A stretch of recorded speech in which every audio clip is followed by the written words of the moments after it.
الرحمن الرحیم الحمد للہ رب العالمین والصلاة والسلام علی حبیبہ محمد وآلہ واصحابہ اجمعین اما بعد فاعوذ باللہ من الشیطان الرجیم بسم اللہ الرحمن الرحیم یا ایہا الذین آمنوا کتب علیکم الصیام کما کتب علی الذین من قبلکم لعلکم تتقون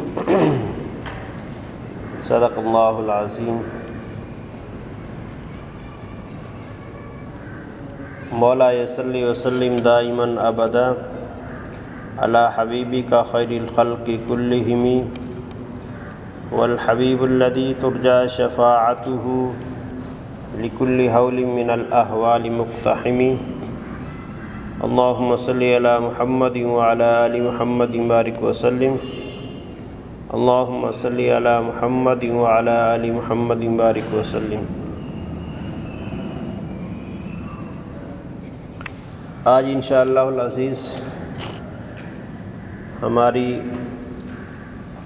10ویں کلاس ہے علوم شرعیہ کورس کی، اور آج ہم روزہ کے متعلق جو بنیادی باتیں ہیں وہ عرض کریں گے۔ سب سے پہلے روزہ کسے کہتے ہیں؟ روزے کا مطلب ہوتا ہے روزہ، عربی میں صوم کہتے ہیں روزے کو، صوم، اور صوم کا مطلب ہوتا ہے رکنا، اپنے آپ کو روکنا، اور اس کا مفہوم ہوتا ہے اپنے آپ کو طلوع فجر سے غروب آفتاب تک کھانے پینے اور خواہشات سے روکنا۔ طلوع فجر سے یعنی فجر جب طلوع ہو جاتی ہے، سحری کا وقت ختم ہو جاتا ہے، اذان کا وقت شروع ہو جاتا ہے، تب سے لے کر غروب آفتاب تک یعنی سورج کے ڈوبنے تک کھانا پینا یہ ممنوع، اور جو انسانی خواہشات ہیں وہ بھی ممنوع۔ یہ روزے کا معنی ہے، لغوی معنی۔ روزے کی جو فرضیت ہے وہ قرآن پاک سے ہے، روزہ فرض ہے کہ اللہ نے فرمایا کہ یا ایھا الذین آمنوا کتب علیکم الصیام کما کتب علی الذین من قبلکم لعلکم تتقون، کہ اے ایمان والو تم پر روزے فرض کیے گئے ہیں جیسا کہ تم سے پہلے لوگوں پر فرض کیے گئے تھے،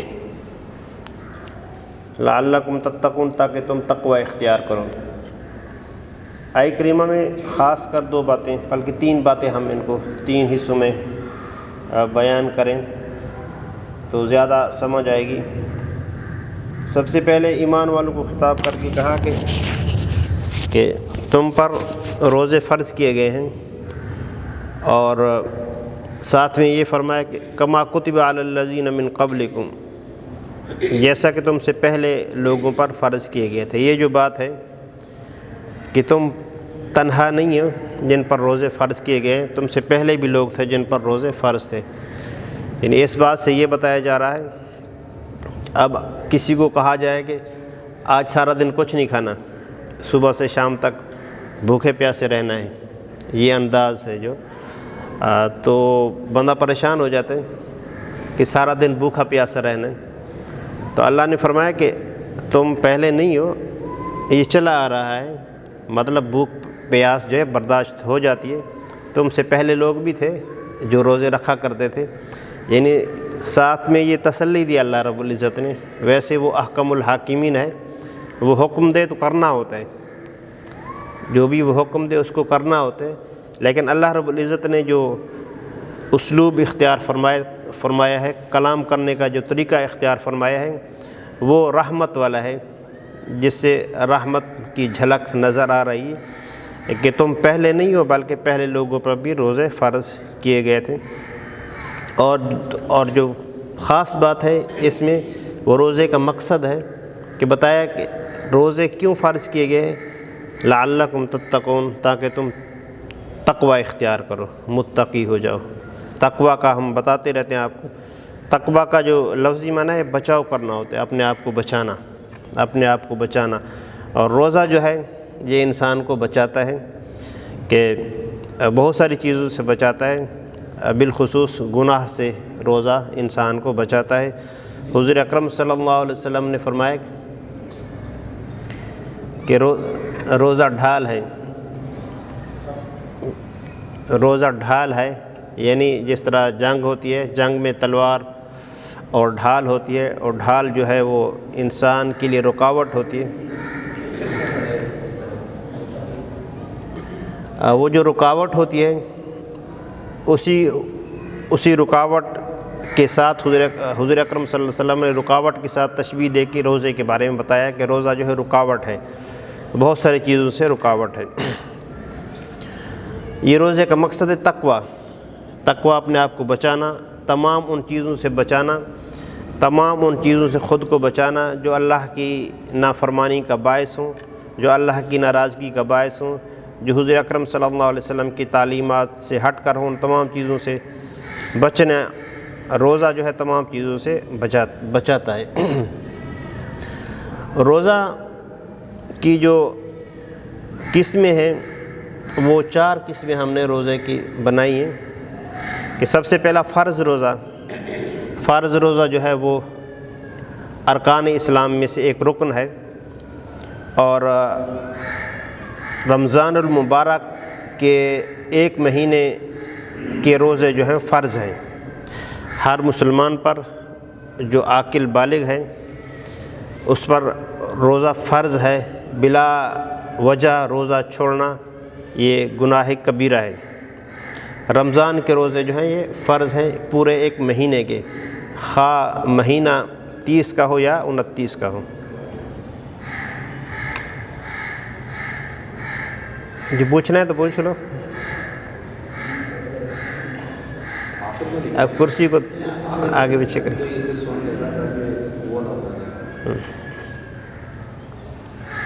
دوسرے روزے جو ہیں وہ ہے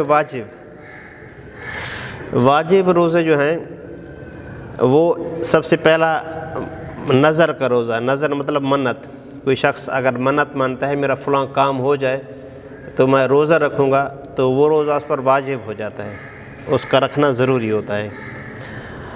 اور اس کے بعد قسم توڑنے کا روزہ، اگر کوئی شخص قسم اٹھاتا ہے پھر اس کو توڑ دیتا ہے، اس کے کفارے میں جو روزہ رکھا جاتا ہے وہ روزہ رکھنا واجب ہوتا ہے۔ اور زہار کا روزہ، زہار کا مطلب ہوتا ہے کہ اپنی بیوی کو کسی محرم خواتین کے ساتھ تشبیہ دینا، اس سے زہار ہو جاتا ہے، اور جو زہار کرنے والا ہوتا ہے اس کا کفارہ جو ہے وہ 60 روزے رکھنا ہوتے ہیں مسلسل۔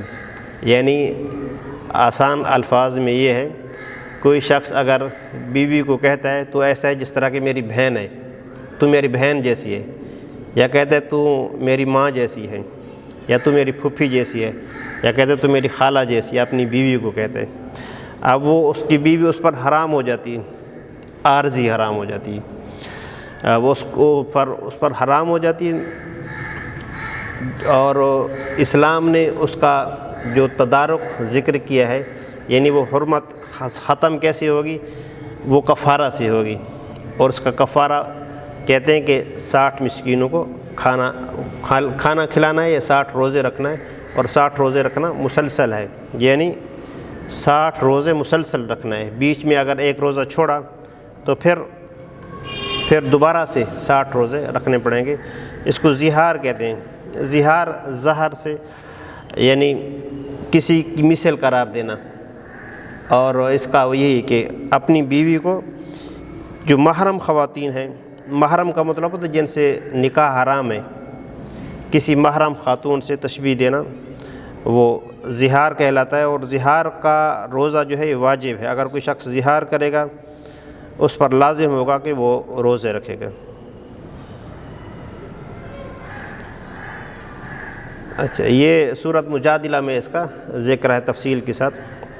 میں دیکھ رہا تھا کہ کہیں روزے میں نے زبان سے نکال کی کہ روزوں کا ذکر ہے کہ ہاں روزے تو ہیں، بلکہ صراحتاً روزے ہیں سب سے پہلے، اور دوسرا اس کا آپشن ہے کہ غلام آزاد کرنا، غلام آزاد کرائے گا یا پھر روزے رکھے گا، اور وہ مسلسل روزے رکھے گا جب تک وہ روزے اس کے پورے نہیں ہوں گے تو اس کی بیوی اس پر حرام ہوگی، یہ عارضی حرمت ہوگی۔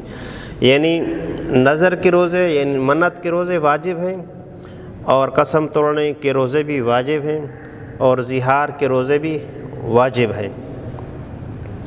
اور اس کے بعد حج اور عمرہ میں اگر کسی پر دم ہے، اس دم کے روزے جہاں دم نہیں ادا کرتا اور اس کے روزے رکھتا ہے تو وہ روزے بھی واجب ہیں۔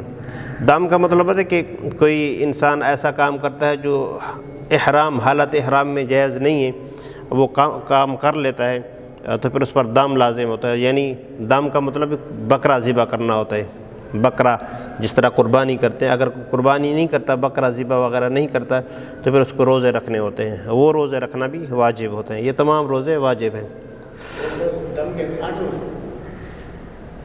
نہیں، وہ 3 روزے ہوتے ہیں یا 10 روزے ہوتے ہیں، اس طرح کے ہیں، وہ مختلف اس کے ہیں، مختلف جو اس کے توڑنے کی چیزیں ہیں احرام کو، اس کے مختلف روزے ہیں۔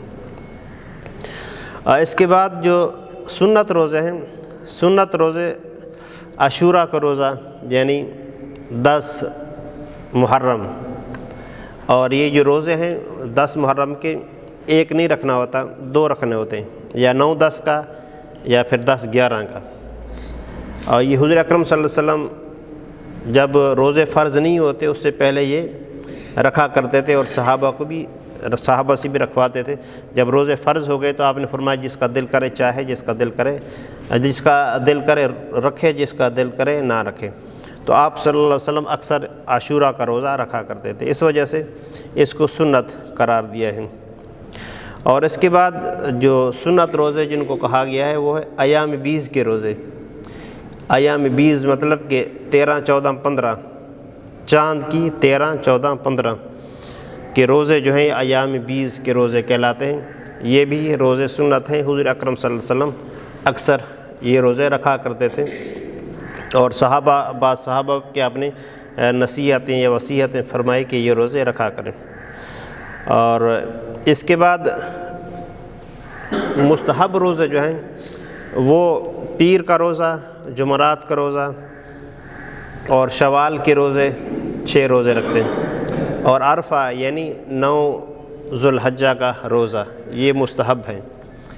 ہر پیر کو کوئی روزہ رکھتا ہے، ہر جمعرات کو روزہ رکھتا ہے، یا شوال کے 6 روزے رکھتا ہے، یا پھر 9 ذو الحجہ کو روزہ رکھتا ہے، تو یہ سارے روزے مستحب ہیں۔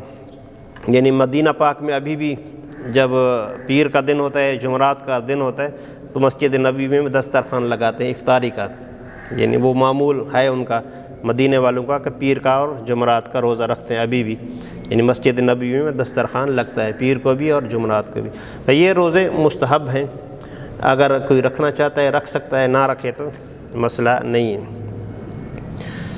اور اس کے بعد روزے کے کچھ مسائل ہم ذکر کر رہے ہیں۔ روزے کے مسائل میں سب سے پہلی چیز کہ وہ چیزیں جو روزے کو توڑ دیتی ہیں، اگر کوئی جان بوجھ کر کوئی چیز کھا لیتا ہے یا پی لیتا ہے، اس سے روزہ ٹوٹ جاتا ہے جان بوجھ کے۔ اگر کوئی بھول سے کھا لے، پوری روٹی کھا لے، کلفی کھا لے، کچھ بھی کھا لے، تو اس کا روزہ نہیں ٹوٹے گا۔ اگر بھول کے کوئی پانی کا پورا گلاس پی لے تو اس کا روزہ نہیں ٹوٹے گا۔ ہاں، اگر جان بوجھ کے کھائے گا، پیے گا، تھوڑی سی چیز، ایک چنے کا دانہ اس نے جان بوجھ کے کھا لیا تو روزہ ٹوٹ جائے گا۔ بھول کے پوری روٹی کھا لی تو روزہ نہیں ٹوٹے گا۔ اس کے بعد اگر کوئی اپنی بیوی سے مقاربت اختیار کرتا ہے تو بھی اس کا روزہ ٹوٹ جائے گا، اور اس پر کفارہ بھی ہوگا۔ جان بوجھ کر روزہ توڑنا، اس کا بھی کفارہ ہوتا ہے۔ اور جن خواتین کے ایام شروع ہو جائیں، حیض نفاس کے ایام شروع ہو جائیں، ماہواری کے ایام شروع ہو جائیں، تو ان پر بھی روزہ توڑنا ضروری ہوتا ہے، اور ان کا کفارہ نہیں ہے، ان کی قضا ہے، کفارہ نہیں ہے۔ اور جسم میں کوئی چیز پہنچانا منہ کے ذریعے اس سے بھی روزہ ٹوٹ جاتا ہے۔ اگر کھانے کی چیز ہے جس کو عادتاً کھایا جاتا ہے تو اس سے کفارہ لازم آئے گا۔ اگر کوئی ایسی چیز ہے جس کو عادتاً نہیں کھایا جاتا، ایسے منہ کے اندر ڈالی یا کسی کو زبردستی کسی کے منہ میں ڈالی گئی تو روزہ ٹوٹ جائے گا، لیکن اس کا کفارہ نہیں ہوگا۔ یہ کچھ چیزیں ہیں جن سے روزہ ٹوٹ جاتا ہے۔ اچھا، کچھ لوگوں کو روزہ چھوڑنے کی اجازت ہے، روزہ چھوڑ سکتے ہیں، وہ ان کو گناہ نہیں ہوگا۔ ان میں سے سب سے پہلا ہے بیمار۔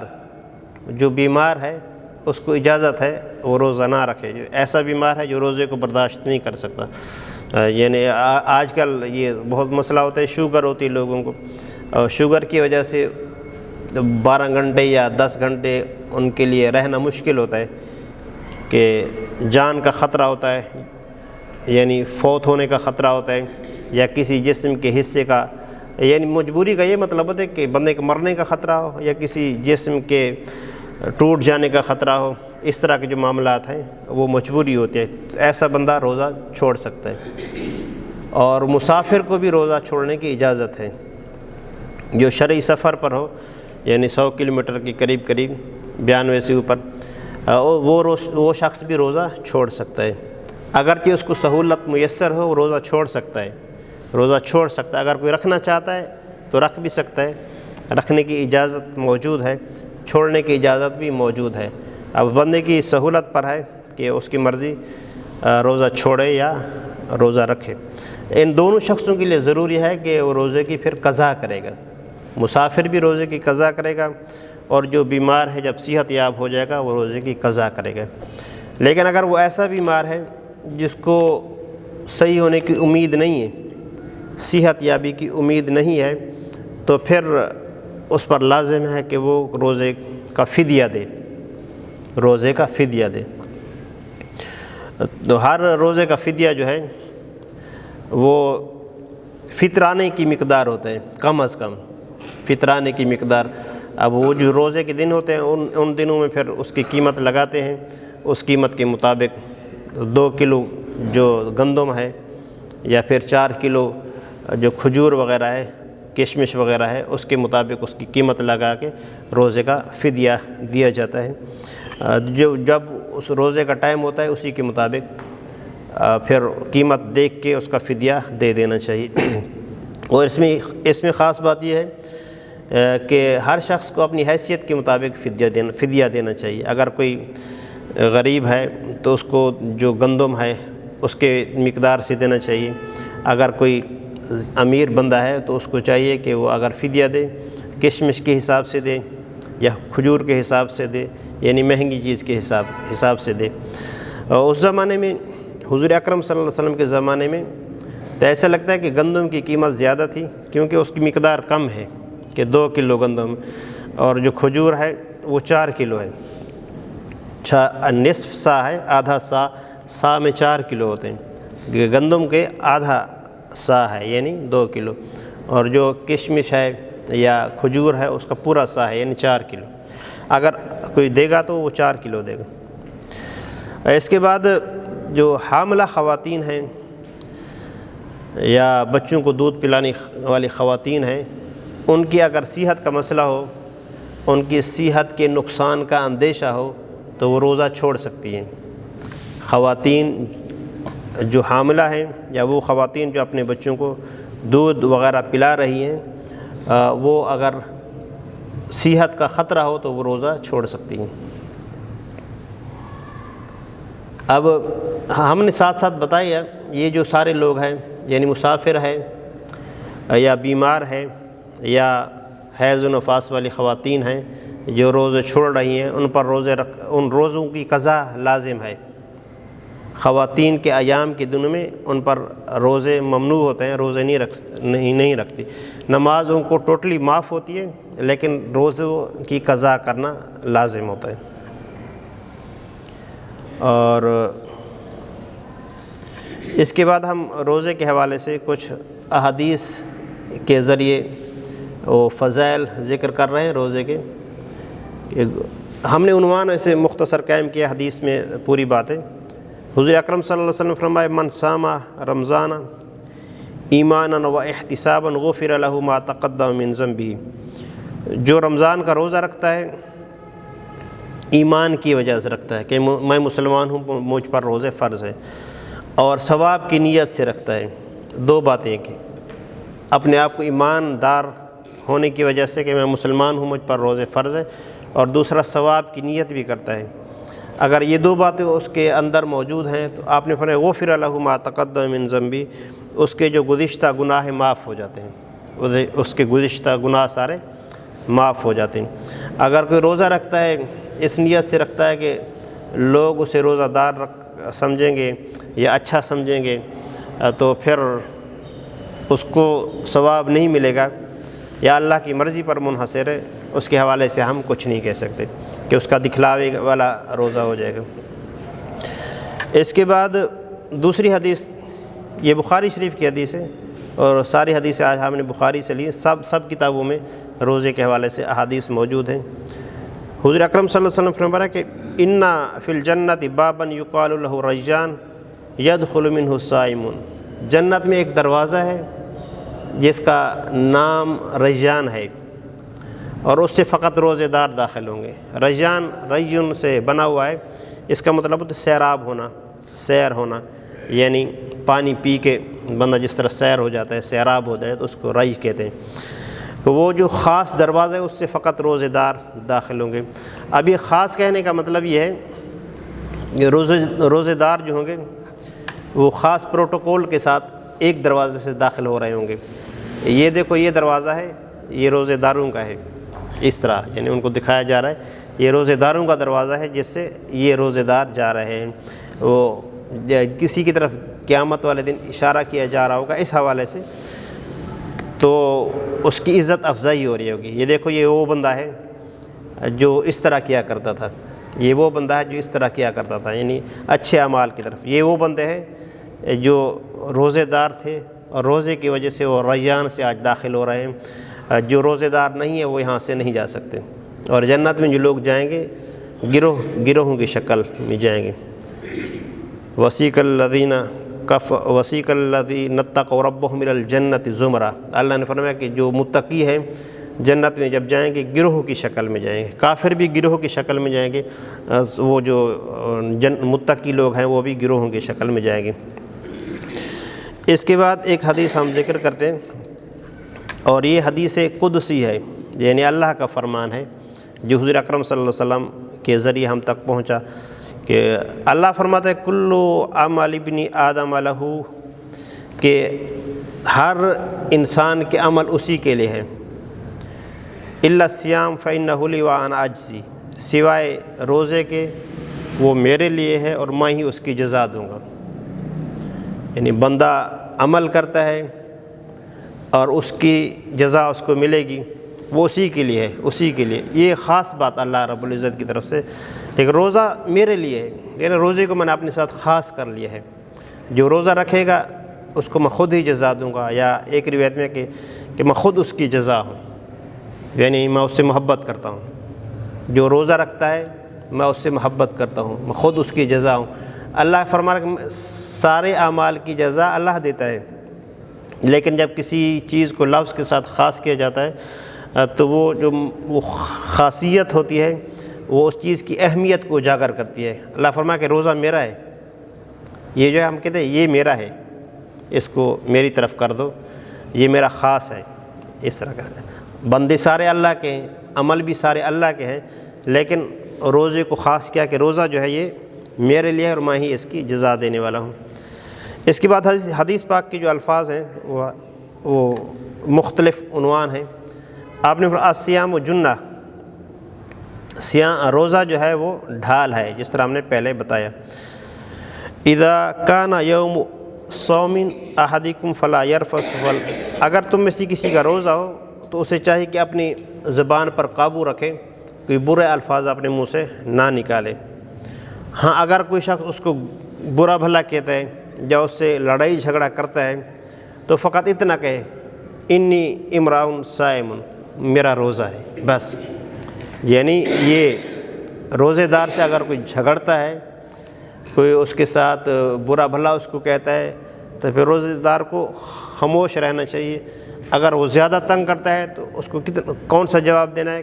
بھائی میرا روزہ ہے، بس اتنا کہے، ورنہ اپنی زبان کی حفاظت کرے۔ یعنی روزہ جو ہے وہ فقط پیٹ کا نہیں ہونا چاہیے، بلکہ جسم کے ہر عضو کا روزہ ہونا چاہیے، زبان کا بھی ہونا چاہیے، نگاہ کا بھی ہونا چاہیے، باقی ساری چیزوں کا روزہ ہونا چاہیے۔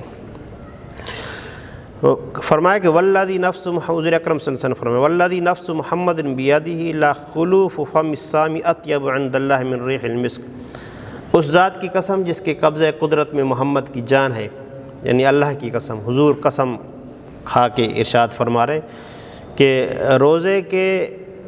روزے دار کی منہ کی جو مہک ہوتی ہے وہ اللہ کو کستوری سے زیادہ پیاری ہے، یا اللہ کے نزدیک کستوری سے اس کی زیادہ اہمیت ہے۔ یہ شام کے ٹائم روزہ جب بندہ سارا دن رکھتا ہے تو اس کے اندر ایک مہک پیدا ہو جاتی ہے جو عموماً لوگوں کو اچھی نہیں لگتی، لیکن اس کے بارے میں فرمایا جا رہا ہے کہ وہ اللہ کے نزدیک کستوری سے زیادہ محبوب ہے۔ اس کے بعد فرمایا کہ للصائم فرحتان، روزے دار کے لیے دو خوشیاں ہیں، دو خوشیوں کے موقع ہیں کہ اذا افطر فرحہ، جب وہ روزہ افطار کرتا ہے تو خوش ہوتا ہے کہ اللہ رب العزت کی توفیق سے اس کا روزہ مکمل ہو گیا، یہ ایک دنیا کی خوشی ہے۔ اور ایک آخرت کی خوشی ہے کہ وَإِذَا لَقِيَ رَبَّهُ فَرِحَ بِصَوْمِهِ، جب اس کے اللہ سے ملاقات ہوگی پھر خوش ہو رہا ہوگا، اللہ سے ملاقات ہوگی روزے دار کی پھر بھی وہ خوش ہو رہا ہوگا۔ یعنی روزے دار کے لیے دو خوشیاں، ایک دنیا کی خوشی اور ایک آخرت کی خوشی۔ دنیا کی خوشی جب افطار کرتا ہے وہ شکرانے کی خوشی ہوتی ہے، اور آخرت کی خوشی جو ہے وہ اللہ کی ملاقات کی خوشی ہے، یہ روزے دار کے لیے خاص ہے۔ آگے والی حدیث میں اسی طرح کے الفاظ ہیں، ہم ان کو نہیں دہرا رہے، اور آخری جو الفاظ میں اس میں یہ ہے کہ اللہ فرماتا ہے کہ یہ جو بندے نے میری وجہ سے کھانا چھوڑا، میری وجہ سے پینا چھوڑا، میری وجہ سے اس نے اپنے نفس کے خواہشات کو چھوڑا، تو اس روزے کی جزائی میں دوں گا۔ باقی جو عمل ہیں ان کے بارے میں والحسنۃ بعشر امثالھا، ہر عمل جو ہے اس کی ہم 10 مثل دیتے ہیں۔ یعنی بندہ ایک عمل کرتا ہے، اللہ فرماتے ہیں ہم اس کی 10 مثل دیتے ہیں، ایک کے بدلے 10 دیتے ہیں۔ عموماً ایک نیکی کرتا ہے تو اللہ اس کے 10 کے برابر اس کو اجر عطا فرماتا ہے، یہ عام اصول ہے۔ قرآن پاک میں سورۃ اعراف میں اس کا ذکر ہے کہ بندہ ایک کرے تو اللہ 10 دیتا ہے، اور حدیث پاک میں بھی اس کا ذکر ہے۔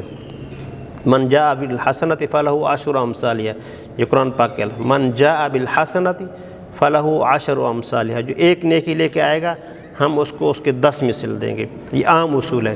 لیکن روزے کے بارے میں یہ اصول نہیں ہے، فرمایا کہ روزہ جو ہے وہ میرا ہے اور میں ہی اس کی جزا دوں گا۔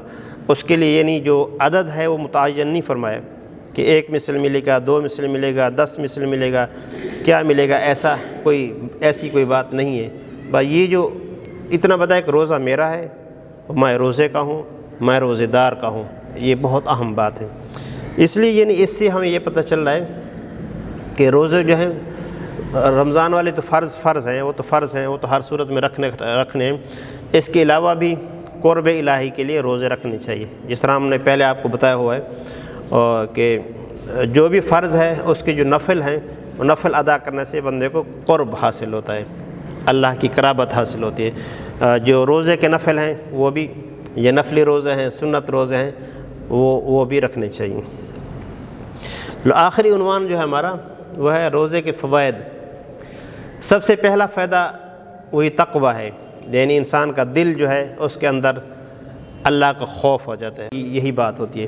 جس کے دل میں اللہ کا خوف آ گیا تو وہ کامیاب ہو گیا، کیونکہ وہ اللہ سے ڈرتا ہے۔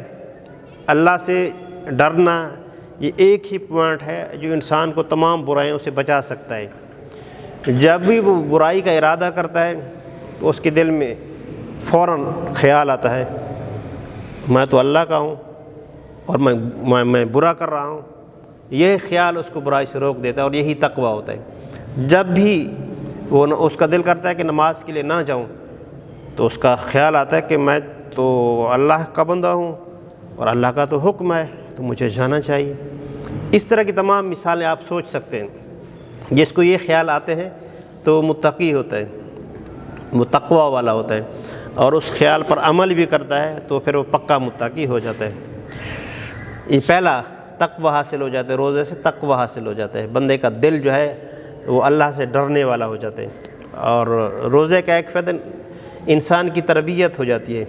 تربیت یعنی یہ تربیت جو ہے یہ جسمانی اعتبار سے بھی ہو جاتی ہے، روحانی اعتبار سے بھی ہو جاتی ہے کہ مسلسل 11 مہینے بندہ کھاتا رہتا ہے، وہ جو اس کے معدہ ہے اس پر بوجھ آ جاتا ہے۔ بہت سارے مسائل ہیں جو حکماں بیان کرتے رہتے ہیں، طبیب بیان کرتے رہتے ہیں، ڈاکٹر بیان کرتے رہتے ہیں کہ انسان کا معدہ جو ہے اس کو ریسٹ چاہیے ہوتا ہے، اس کو سکون چاہیے ہوتا ہے۔ وہ ایک یہ جسمانی اعتبار سے بھی تربیت ہوتی ہے جسم کی، اور روحانی اعتبار سے بھی تربیت ہوتی ہے کہ انسان جب کھاتا پیتا نہیں ہے، اس کا پیٹ خالی ہوتا ہے تو اس کا دماغ جاگتا ہے۔ یہ سچ بات ہے، جب خالی پیٹ ہوتا ہے تو اس کا دماغ کام کر رہا ہوتا ہے۔ اس وجہ سے جو تہجد کا بہت فائدہ ہوتا ہے کہ تہجد کے ٹائم جب بندہ اٹھتا ہے اس کا کھانا وغیرہ ہضم ہو چکا ہوتا ہے، یا تہجد کے ٹائم کے خواب جو کہتے ہیں خواب سچے ہوتے ہیں تہجد کے ٹائم، اس لیے کہتے ہیں کہ تہجد کا ٹائم جو ہے آخری پہر کھانا وانا ہضم ہو کے وہ جو خواب ہوتے ہیں اوریجنل ہوتے ہیں، وہ گیس کی وجہ سے ابھرنے والے خیال نہیں ہوتے، ورنہ عموماً جو انسان کے پیٹ میں گیس پیدا ہو جائے تو اس کی وجہ سے اس کو خیالات آتے ہیں، وہ خوابوں کی شکل میں کبھی ڈر رہا ہوتا ہے، کبھی کیا کر رہا ہوتا ہے، اس کی کوئی ویلیو اور وقت نہیں ہوتی، اس سے کبھی نہیں ڈرنا۔ یعنی انسان کی تربیت ہوتی ہے جسمانی اعتبار سے بھی اور روحانی اعتبار سے بھی۔ اور روزہ جو ہے صبر و شکر سکھاتا ہے، صبر کرتا ہے سارا دن، بندہ سارا دن صبر کرتا ہے، کھانے سے صبر، کھانا نہیں کھانا، پانی نہیں پینا، پیاس لگے پھر بھی نہیں پینا، کوئی بھی نہیں پیتا، چھپ کے بھی نہیں پیتے۔ چھوٹے بچے بھی ہوتے ہیں جنہوں نے روزہ رکھا ہوتا ہے، وہ بھی کھانا نہیں کھاتے، پانی نہیں پیتے، ان کو پتہ ہے میرا روزہ ہے، صبر کرتے ہیں۔ اور جب روزہ افطار کرتے ہیں تو شکر کرتے ہیں۔ یہ روزہ صبر شکر دونوں سکھاتا ہے۔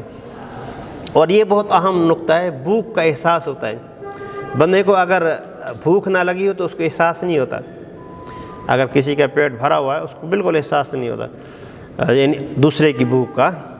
اور اگر کسی کو بھوک لگی ہے اس کو ایک روٹی کی اہمیت کا پتہ چل جاتا ہے۔ اگر کسی کو پیاس لگی ہوئی، ایک گلاس پانی جو ہے اس کی اہمیت کا اس کو پتہ چل جاتا ہے۔ ایک گلاس پانی، کہ کاش مجھے ایک گلاس پانی مل جاتا، وہ اس اہمیت کا پتہ تب چلتا ہے جب انسان کے جسم پر یہ بیتتی ہے۔ یعنی کہتے ہیں جو جگہ جس جگہ پہ آگ جلتی ہے اسی جگہ کو محسوس ہوتا ہے۔ یہ فزیکلی اللہ رب العزت جسمانی طور پر محسوس کرا رہا ہے تاکہ احساس پیدا ہو۔ وہ لوگ جو مسلسل کھاتے ہیں، جن کو کبھی فاقہ نہیں ہوا، ان کو بھی پتہ چل جاتا ہے کہ بھوک کیا ہوتی ہے۔ وہ لوگ جن کو کھانا نہیں ملتا یا جن کے بچوں کو کھانا نہیں ملتا، ان کا کیا حال ہوتا ہوگا۔ یہ احساس پیدا ہوتا ہے، اور احساس پیدا ہونا یہ انسانیت ہے۔ جب انسان کے اندر احساس پیدا ہو جاتا ہے تو وہ حقیقی انسان ہو جاتے ہیں۔ کہ درد دل، جس کس شاعر نے کہا، درد دل پاس وفا جذبہ کیسے، درد دل پاس وفا جذبہ ایمان ہونا، آدمیت یہی ہے اور یہی ہے انسان ہونا۔ درد دل، یہ درد دل پاس وفا جذبہ ایمان ہونا، آدمیت یہی ہے اور یہی ہے انسان ہونا۔ یہ ساری باتیں اندر آئیں گی تو پھر انسان بنے گا۔ یعنی ایک پوائنٹ میں یہی احساس ہے، احساس اگر ہے تو وہ انسان ہے، اگر احساس نہیں ہے تو پھر انسان کی شکل میں کچھ اور ہے۔ مولانا روم کہتے ہیں نیس آدم غلاف آدم است، کہ یہ انسان نہیں ہے، انسان کا غلاف اس کے اوپر چڑھا ہوا ہے، بس اندر کچھ اور ہے۔ یعنی احساس ضروری ہے۔ اور آخری بات جو ہے، روزہ گناہوں سے بچاتا ہے، گناہوں سے روزہ بچاتا ہے۔ حضور اکرم صلی اللہ علیہ وسلم نے ایک ہی جملے میں یہ ارشاد فرمایا، جس طرح ہم نے پہلے آپ کو بتا دیا کہ الصوم جنۃ، روزہ جو ہے ڈھال ہے، روزہ بچاتا ہے۔ اس کے بعد آخری حدیث ہم جو یہاں عنوان قائم نہیں کیا، اسے مجھے یاد آ رہی، اور وہ بہت اہم ہے کہ روزے کے مقصد کے ساتھ اس کو جوڑا جا سکتا ہے، کہ حضور اکرم صلی اللہ علیہ وسلم نے فرمایا کہ وہ شخص جو روزہ ہونے کے باوجود جھوٹ بولنا نہیں چھوڑتا اور گناہ کے کام نہیں چھوڑتا، اللہ کو اس کے بھوکے پیاسے رہنے کی کوئی ضرورت نہیں ہے۔ دیکھیں من لم یدع کہ قول الزور والعمل به لیس للہ حاجۃ ان یدع طعامہ و شرابہ، جو شخص کہ اپنی زبان پر قابو نہیں رکھ سکتا اور برے عمل نہیں چھوڑ سکتا، اللہ کو اس کے بھوکے رہنے کی، اس کے پیاسے رہنے کی کوئی ضرورت نہیں ہے۔ لہٰذا روزہ جو ہے وہ جسم کے تمام اعضاء کا ہونا چاہیے۔ اگر جسم کے تمام اعضاء کا روزہ ہوگا تو پھر وہ حقیقی روزہ ہوگا، اور اگر ایسا نہیں ہوگا تو پھر شکل کا روزہ ہوگا، لیکن اس کا جو ثمرات ہیں وہ حاصل نہیں ہوگی۔ کہ ایک پوائنٹ ہمیشہ آپ یاد رکھیں عبادات کے حوالے سے، عبادت کی جب تک روح نہیں ہوگی تو عبادت کا فائدہ نہیں ہوگا۔ نماز کے حوالے سے ہم نے اس تفصیلی ذکر کیا، جب تک عبادت کی روح نہیں ہوگی، روح مطلب آپ عبادت اللہ کے لیے کر رہے ہیں، اور جس مقصد کی اللہ نے عبادت کرائی ہے اسی کے لیے کر رہے ہیں، تو عبادت کی روح ہوتی ہے۔ وہ اگر روح موجود ہوتی ہے تو پھر وہ چیز فائدہ دیتی ہے، اگر روح موجود نہ ہو تو پھر وہ چیز فائدہ نہیں دیتی۔ اس کی جو آسان مثال ہے وہ دوائی اور احتیاط کی ہے۔ کوئی شخص دوائی استعمال کرتا ہے لیکن اس کی جو احتیاط ہے وہ نہیں کرتا تو وہ دوائی فائدہ نہیں دیتی۔ بہر اللہ رب العزت ہم سب کو صحیح صحیح سمجھ نصیب فرمائے۔ کوئی باتیں پوچھنی ہے تو پوچھ لو۔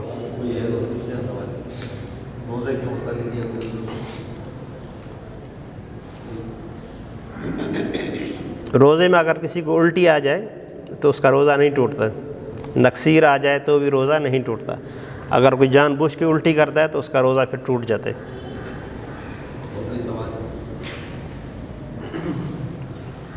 پوچھ رہے دعا۔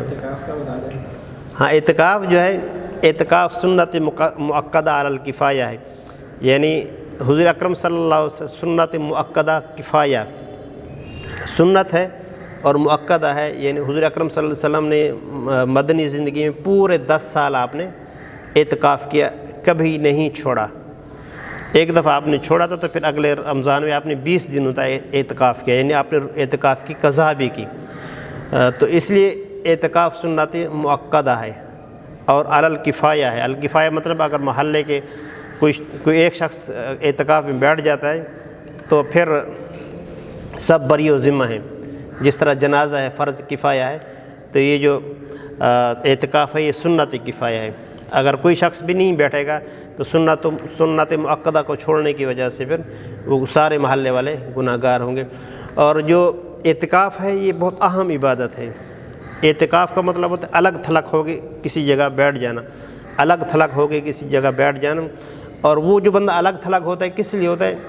اللہ کے لیے، یعنی اللہ کے ساتھ خاص ہو کے بیٹھ گیا، پوری توجہ اللہ کے لیے، 10 دن اللہ کے لیے خاص کر دیے۔ اور یہ جو اعتکاف ہے یہ تنہائی والی عبادت ہے، یہ بات خاص ذہن میں رکھیے گا۔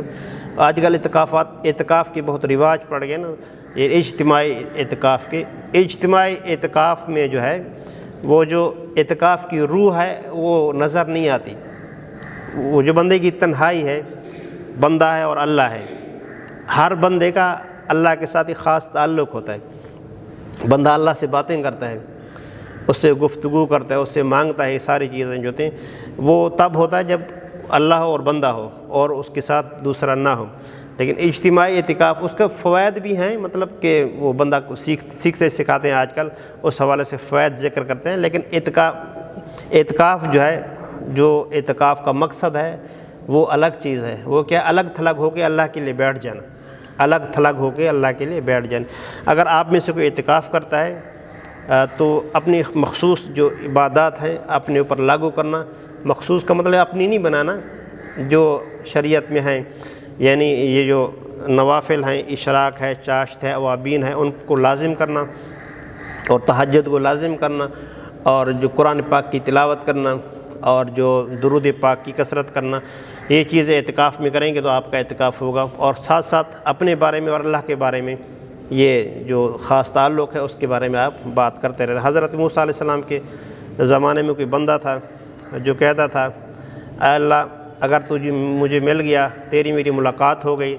تو میں تجھے تیل لگاؤں گا، تیری کنگھی کروں گا، تیرے ساتھ یوں کروں گا۔ حضرت موسیٰ علیہ السلام ویسے جلالی پیغمبر تھے، اس پر غصے ہو گئے تو اللہ نے ان کی طرف وحج کی، اللہ نے فرمایا اس کو کچھ نہ کہو، وہ خاص محبت سے کہہ رہا ہے۔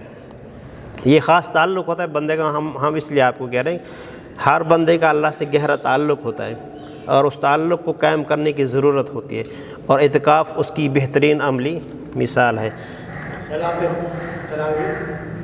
وہ سنت ہے صلاۃ تراویح جو ہے 20 رکعت۔ پہلے حضور اکرم صلی اللہ علیہ وسلم کے زمانے میں جو تراویح ہے، تراویح اس کا نام نہیں تھا، رات کی نوافل تھی اور انفرادی تھے، اور حضور اکرم صلی اللہ علیہ وسلم کبھی کھڑے ہوتے تو صحابہ آپ کے ساتھ کھڑے ہو جاتے تو جماعت کرا لیتے تھے، باقاعدہ جماعت نہیں ہوتی تھی حضور اکرم صلی اللہ علیہ وسلم کے زمانے میں، اور حضرت ابو بکر کے زمانے میں باقاعدہ جماعت نہیں ہوتی تھی، کچھ بندے کھڑے ہو کے پڑھ لیا کرتے تھے، لیکن حضرت عمر رضی اللہ عنہ نے اس کو باقاعدہ جماعت کی شکل دی کہ آئندہ جو ہے تراویح جماعت کے ساتھ ہوا کرے گی، اور 20 رکعتیں وہ پڑھواتے تھے۔ حضرت ابی بن کعب مشہور صحابی ہیں، قاری ہیں، ان کو انہوں نے امام مقرر کیا کہ تراویح پڑھایا کرو۔ اس کے بعد صحابہ کے حضرت عمر کے دور کے بعد مسلسل یہ چلی آ رہی ہے تراویح، تو اس لیے تراویح جو ہے سنت ہے، اس کو پڑھنا چاہیے۔